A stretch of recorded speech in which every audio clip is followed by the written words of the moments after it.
মুহূর্তে অবস্থান করছি ঢাকার সাভারের জাতীয় স্মৃতিসৌধ এলাকাতে। আজ এই জাতীয় স্মৃতিসৌধ এলাকা কিন্তু 4 স্তরের নিরাপত্তার আদলে কিন্তু ঢেকে রেখেছে।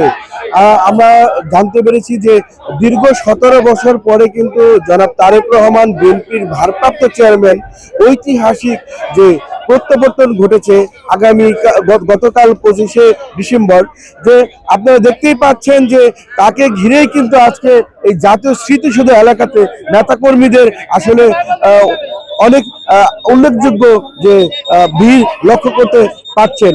তাদের যে আইন শৃঙ্খলা বাহিনী চারদিকে তাদের খুলে রেখেছে। আপনারা একটি জিনিস লক্ষ্য করলে দেখতে পাবেন যে আমার ঠিক পিছনে যে অসংখ্য নেতাকর্মী রয়েছে, তারা একটি নজর আসলে বিএনপির যে ভারপ্রাপ্ত চেয়ারম্যান তাকে দেখার জন্য কিন্তু এখানে জড়ো হয়েছে।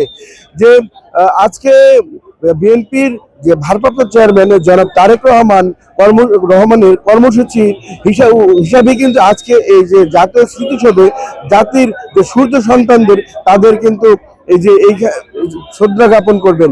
আমরা জানতে পেরেছি তার সফর সঙ্গী হিসাবে যে বিএনপির সিনিয়র নেতৃবৃন্দ থাকবে এবং যে 5টি যে সংসদীয় আসন ঢাকা 1, ঢাকা 2 এবং ঢাকা 3 এবং ঢাকা 19 এবং 20-এর এখানে উপস্থিত থাকবেন। আপনারা দেখতেই পাচ্ছেন যে তারেক রহমানের যে এই যে স্মৃতিসৌধ এলাকাতে যে জাতির সূর্য সন্তানদের যে শ্রদ্ধা জ্ঞাপন করবে তাকে ঘিরেই কিন্তু এই জাতীয় স্মৃতিসৌধ এলাকা আসলে আমরা যদি স্থানীয় নেতাদের নেতৃবৃন্দদের সাথে কথা বলতে চাই যে আসলে আজকে যে বিএনপির ভারপ্রাপ্ত চেয়ারম্যান তারেক রহমান আসবে সে উপলক্ষে আপনার কেন এখানে জড়ো হয়েছে?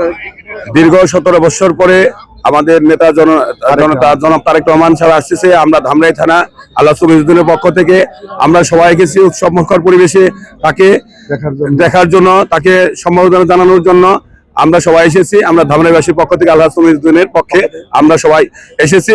আমরা সবাই গর্বিত, আমরা সবাই আনন্দিত। শুনতে পাচ্ছিলেন যে জনাব তারেক রহমান যে বিএনপির ভারপ্রাপ্ত চেয়ারম্যান তাকে ঘিরেই কিন্তু নেতাকর্মীরা এখানে জড়ো হয়েছে। আমরা আসলে আরো কথা বলতে চাই যে তার যে নেতৃবৃন্দ আছে যে সাভার এবং ধামরাই আশেপাশের নেতৃবৃন্দরা কিন্তু আসলে এখানে জড়ো হয়েছে। বাজারের ইতিমধ্যে আমাদের ঢাকা 20-এ বিএনপির মনোনয়ন পেয়েছেন আলহাজ তমিজউদ্দিন। উনি ধামরাইয়ের গণমানুষের নেতা। আমাদের দেশ নায়ক তারেক রহমান তার বিচক্ষণতার পরিচয় দিয়েছেন, সময় উপযোগী সিদ্ধান্ত নিয়েছেন, ওনাকে আগামী 12 ফেব্রুয়ারি নির্বাচনের জন্য মনোনীত করেছেন। ওনার নেতৃত্বে আমরা এখানে সর্বস্তরের নেতাকর্মী উপস্থিত হয়েছি। এখানে প্রায় আমরা 10 থেকে 20 হাজারের অধিক নেতাকর্মী নিয়ে আমরা এখানে উপস্থিত হয়েছি আমাদের দেশ নায়ক তারেক রহমানকে স্বাগত জানানোর জন্য। সবাই যেন সুন্দরভাবে সুন্দর পরিবেশে উনি এখানে এসে আমাদের জাতীয় সূর্য সন্তানদের পুষ্পাঞ্জলি অর্পণ করে যেতে পারেন। আমরা সার্বিক সহযোগিতা করবো, সার্বিক চেষ্টা করব। ধন্যবাদ। জি ধন্যবাদ। শুনতে পাচ্ছিলেন যে এখানে আসলে ধীরে ধীরে জাতীয় নেতৃবৃন্দ আসলে উপস্থিত হচ্ছেন।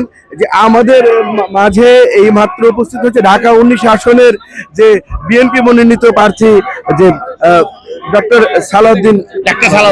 জি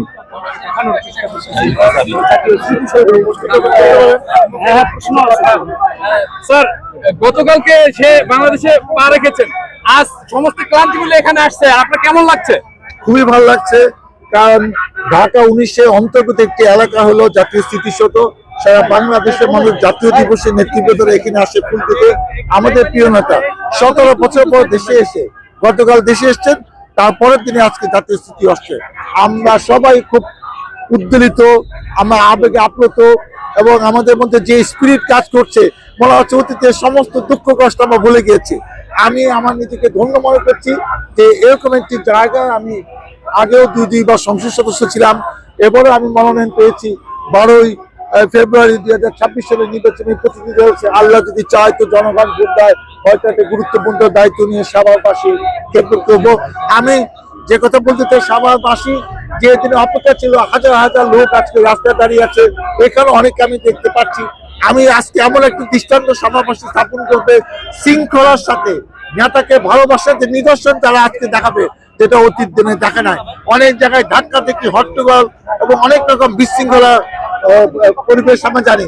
আজকে সেটা হবে না। আমি নেতাগণকে নির্দেশ দিয়েছি যে আমাদের প্রিয় নেতা আসছে, সবাই আসছে, যে এলাকায় আমি আগামীতে নির্বাচন করছি এবং বিগত দিনের সংসদ সদস্য ছিলাম, এমন একটা শৃঙ্খলিত নমুনা আমাদেরকে দেখাতে হবে যেটা ঢাকার থেকে যে নেতৃবৃন্দ সাথে তারা যেন খুশি হয়। আমি আশা করি আপনার একটা সুন্দর পরিবেশ এবং হাজার হাজার লক্ষ লক্ষ লোকের উপস্থিতিতে আজকে আমাদের প্রিয় নেতা এখানে ফুল দেবে আমাদের কিছু নেতৃবৃন্দকে সাথে নিয়ে।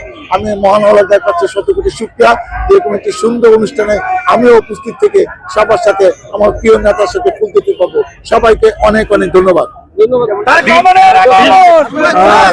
শুনতে পাচ্ছিলেন যে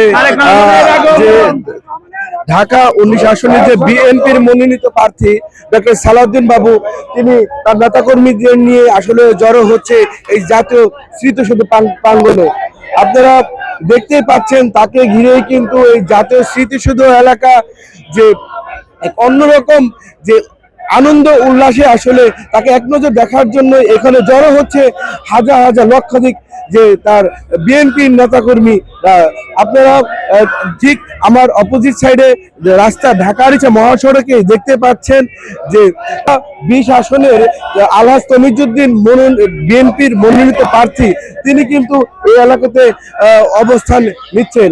আমরা দেখতেই পাচ্ছি যে ধামরাই, সাভার এবং কেরানীগঞ্জ, দোহার সকল নেতৃবৃন্দ এবং স্থানীয় নেতৃবৃন্দ আসলে এই এলাকাতে জড়ো হচ্ছে, উৎসব মুখর পরিবেশ দেখা যাচ্ছে।